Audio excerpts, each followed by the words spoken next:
Hi, everyone. Welcome back to Cannabis Coast to Coast News. This is the B block or second section of our show. I'm Alaina Pinto. We turn now to the international scene and we start in Germany, where their medical program is facing some challenges as lawmakers are looking to rein in some existing regulations over video consults with patients. Later, Debbie Facey will look at her country's exports into Germany and if that market slows down, what impact that might have on exports from Canada. We start with Ben Stevens, who takes a look at what is going on in France. I'm Ben Stevens, the editor of Business of Cannabis, with this week's report from Europe for Cannabis Coast to Coast News. Just months ago, France's long-running effort to establish a permanent medical cannabis framework was on the brink of collapse. Years of delays, political turmoil, and the dissolution of the National Assembly in 2024 had left the country's 2019 pilot in limbo. But in March this year, the government submitted 3 detailed proposals to the EU, a surprise turnaround that could put France back on course as a model for medical cannabis regulation across Europe. Industry analysts say the new system is serious, pharmaceutical, and built to reduce stigma, improve access, and avoid mistakes seen in other countries. Unlike Germany, France will integrate cannabis into its existing pharmaceutical framework, initially allowing only oils, capsules, and sealed vaporizers, not raw flower, to make prescribing easier for doctors and more attractive to cannabis-naive patients. The proposals have now cleared an initial EU review and are under examination by France's State Council. Once approved, they'll need sign-off from the Health and Economy ministries before being published into law. In parallel, the HAS, France's health authority, is consulting patients, doctors and industry on pricing, reimbursement and prescriber training, with a final decision expected in early 2026. The framework is deliberately strict. Initial prescriptions will come from hospital specialists or doctors in dedicated centres before patients are transferred to GPs for ongoing care. Around 2,000 to 3,000 trained healthcare professionals are already in place, a much stronger starting base than many countries. For businesses, there is no cannabis-only route into the market. Producers will need to partner with a registered French pharmaceutical operator, meaning full narcotics and pharma regulations. That can make entry costly, but analysts believe it will also encourage innovation in products and delivery methods. If implemented as planned, the French system could generate over €800 million a year by 2035, and, as its authors argue, offer Europe a durable, exportable model for medical cannabis regulation for future countries. That's all for this week. I'm Ben Stevens, the editor of Business of Cannabis, reporting for Cannabis Coast to Coast News. I'm Dave Barton from Thermador with the UK Cannabis Report for Cannabis Coast to Coast News. A new proposal by the UK government would see medical cannabis patients paying an additional 20% in VAT for clinic fees. As part of a measure being considered to raise billions for the National Health Service, the NHS, UK Chancellor Rachel Reeves is under pressure to remove the VAT exemption charge for private healthcare. However, this tax would not be levied against private hospitals that are used by the NHS. If successful, these new changes would come into effect following the autumn budget later this year. A new report by the Care Quality Commission, the CQC, shows that private medical cannabis prescriptions rose 130% in 2024, year on year, from 2023. While the increase in unlicensed CBPMs reflects a growing trend, it's largely thought to correlate with the growing difficulty in obtaining an NHS prescription for CBPMs, which is currently less than 5 per month. This is further compounded by the difficulties many people face in obtaining doctor's appointments, as well as an uptick in NHS referrals to private clinics. That's all for this week's UK report. I'm Dave Barton from Thermador, reporting for Cannabis Coast to Coast News. Now back here in the United States, there are many states that are actively trying to control, regulate, or outright ban THC-infused products derived from hemp. The Farm Bill of 2018 created a legal definition of hemp of 0.3% of THC in dry weight. And now the federal government is trying to reel in that loophole that created the unregulated hemp market that is booming with few exceptions. There is talk in Washington, D.C. about new laws that would change the amount of THC allowed for the legal growth and use of hemp in beverages and other products. Some proposals are looking at what would be a quantifiable amount of THC that would be allowed in hemp. And now there is a company in Wisconsin that reports they have developed THC-free hemp. Herbal Aspects out of Madison claims they have developed a strain called Badger G that has zero THC and is high on CBG, the so-called mother of all cannabinoids. This strain is being developed in conjunction with researchers from the University of Wisconsin at Madison. It is still 3 to 4 months away from being introduced into the market, but so far tests are encouraging that this strain might hold the answer to states that are looking to outright ban THC products derived from hemp. That company claims that consumers who will use Badger G will not test positive for THC. Of course, the full strain is CBD and CBG, two cannabinoids that show promise with its anti-inflammatory effects that help with some neurodegenerative disorders such as Huntington's disease and glaucoma. Wisconsin is one of those states that still has strict laws prohibiting cannabis, but is allowing hemp-derived items to be sold. Right next to Wisconsin is Michigan, and that's where Amie Carter reports from every week. Here's Amie. I'm Amie Carter with Michigan Weedsters, presenting this week's Michigan Report for Cannabis Coast to Coast News. Let's dive in. Michigan's affordable and legal cannabis is transforming its border towns into thriving hubs for weed tourism. New Buffalo, located on the Indiana and Illinois border, has become particularly popular with numerous dispensaries opening. Customers from neighboring states where cannabis is either illegal or significantly more expensive are flocking to these shops, making New Buffalo Township one of the largest sellers of recreational cannabis in the country. This surge in sales is generating substantial revenue for the town and local property owners. In Utica, a new cannabis destination is set to open, offering a one-stop shop for enthusiasts. The Bodega Dispensary, described as a culturally inspired corner store, will feature a variety of products from top brands. Adjacent to it, the Burn One Consumption Lounge, which will be Macomb County's first licensed space, providing a welcoming environment for individuals to enjoy their purchases legally.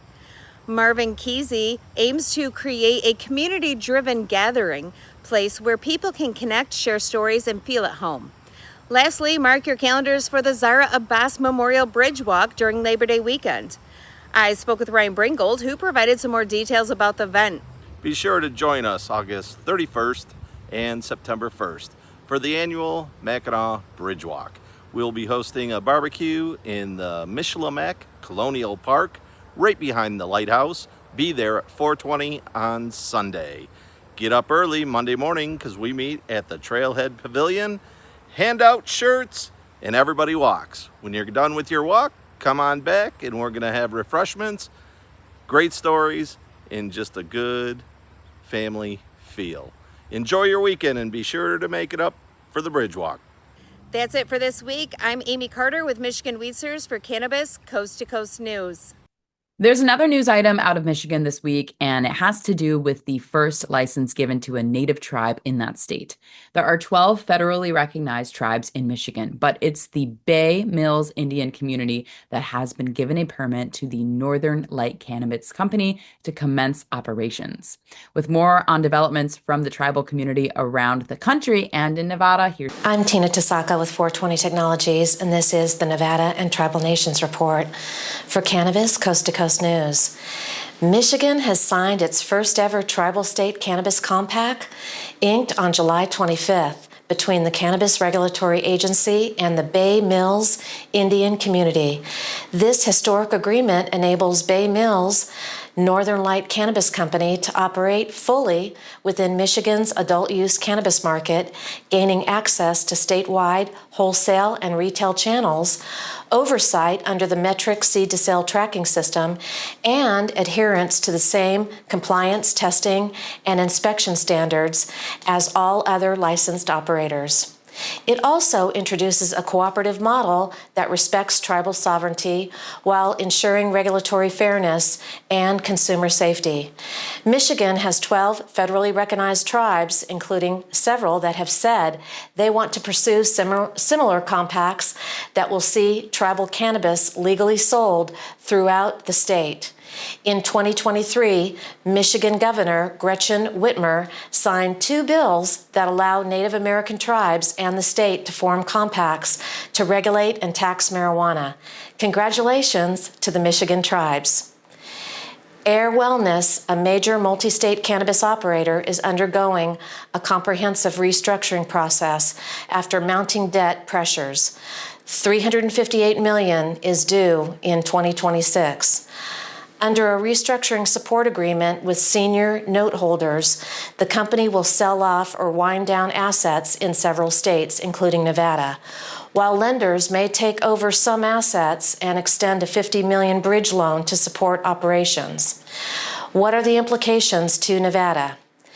AIR informed Nevada officials on July 30th that it will close 2 cultivation facilities located in Sparks, Nevada. One operating under Kind Cannabis Company, employing and impacting 77 people. Another facility, Nevada Green, affected an additional 5 workers. These closures are part of a broader restructuring and sell-off plan. Earlier, AIR had already shuttered its Ponderosa manufacturing facility and subleased its earlier medical cultivation site in Nevada. That's it for the Nevada highlights and tribal nations. I'm Tina Tasaka with 420 Technologies and Cannabis Coast to Coast News. The state of Washington continues to see a decrease in sales. Even though it's one of the oldest adult use markets, over the past few years, revenues have decreased. According to the Washington Liquor and Cannabis Board, the total sales of cannabis products in that state have declined over the past 5 years. The control board believes that this downward trend in sales has been caused by oversupply that has driven prices down to the point where revenue has retracted to pre-pandemic levels. Only $277 million of product was sold in the first quarter of this year, nearly $100 million less than in 2021. That's when sales peaked during the second year of the pandemic. No such issue in Virginia, where the legacy market is booming, but that market took a hit this past week with a big bust. And Joe Parsons has the details.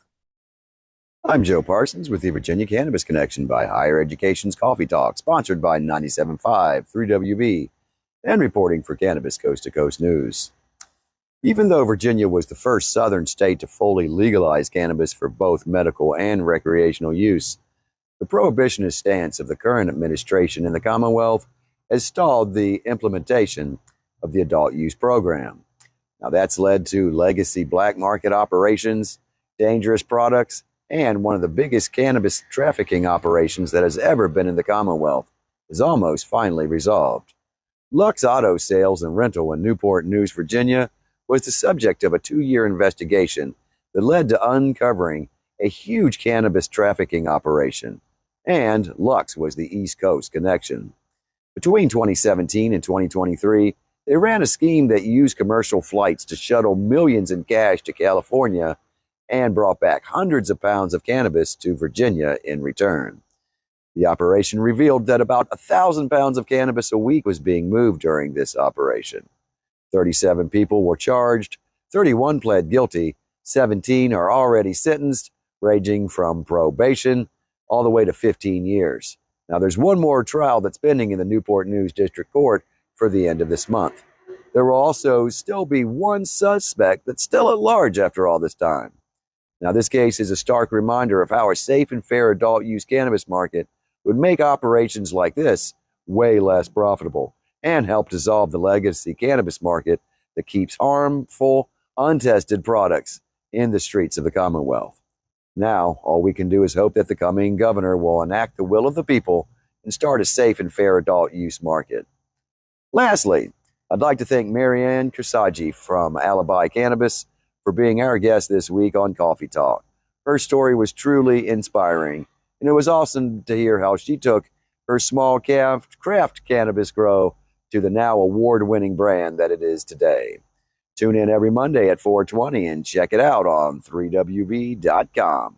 Well, that's going to do it for this week from Higher Education's Coffee Talk, sponsored by 97.5 3WV, and reporting for WPCM-TV's Cannabis Coast to Coast News.